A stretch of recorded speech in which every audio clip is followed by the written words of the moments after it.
Imagine sleeping outside at night, clutching your bag, waking up at every sound, because you don't know if morning is guaranteed.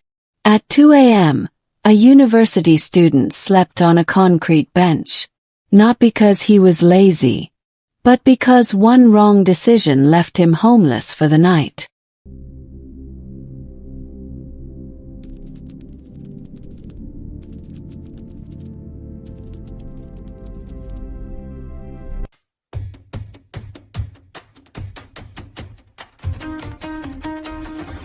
You see, there are moments in life that break you quietly, with no noise, no drama, just you, your thoughts, and the cold reality staring back at you. And that night was one of those moments for Sadiq. He stood outside the gate with his bag on his shoulder and his phone in his hand. His eyes fixed on the eviction notice like it might disappear if he stared long enough. But it didn't. The compound was quiet, too quiet, and some tenants passed him with quick glances and no words, while embarrassment burned deeper than hunger. He checked the time. It was almost 10 p.m., and there was nowhere to go, no room, no plan, and no strength left. For the first time since he left home, Sadiq felt truly alone, not hostel alone or off-campus alone, but the kind of loneliness that comes with real life. He sat on a low concrete block near the gate, dropped his bag, and noticed his phone buzzing with a low battery warning, which felt like perfect timing. That was when the painful questions started.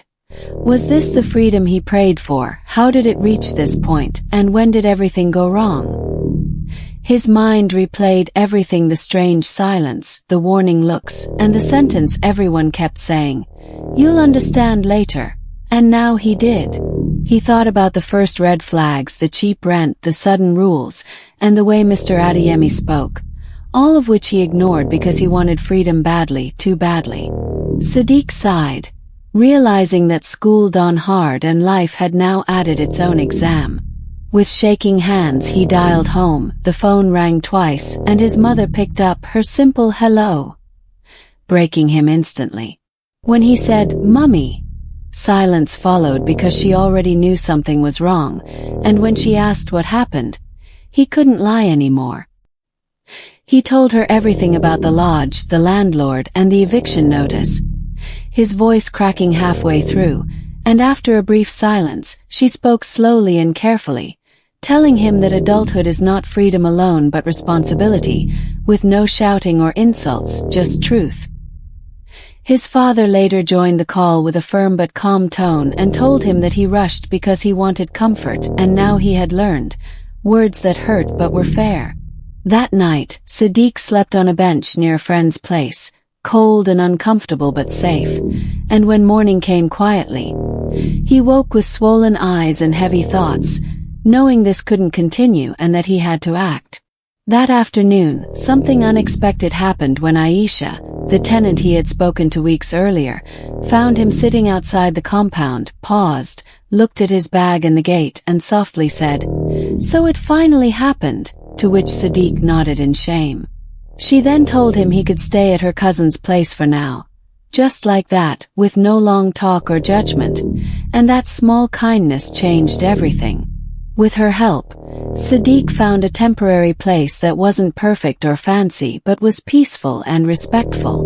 Days later, he returned to the lodge not to beg but to pack, and Mr. Adeyemi stood in the corridor watching him with the same serious face and cold eyes, finally speaking as Sadiq passed by, telling him that life is not soft and anyone who says otherwise is lying, adding that in this world, power belongs to those who understand rules and not those who rush, and reminding him that he wanted freedom and now understood the price.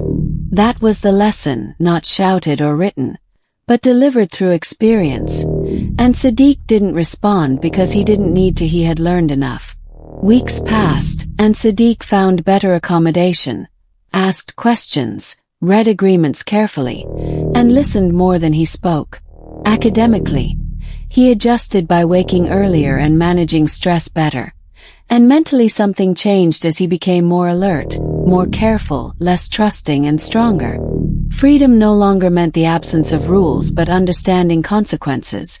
And sometimes at night he would sit quietly and think about the boy he was when he signed that paper, how excited he felt, and how blind he was. He didn't hate Mr. Adeyemi and didn't forgive him either. He simply understood that life teaches differently, with some lessons coming with laughter and others with pain. And to every student listening to this story, off-campus life is not evil, but it is not soft life either, because freedom without wisdom is danger, independence without planning is suffering, and adulthood doesn't announce itself, it tests you. What is your thought on the story? Share your thought on the comment section. I will like to hear from you. Like and subscribe to my channel to receive more interesting campus folktale. Remember to watch the part A and B of this off-campus life.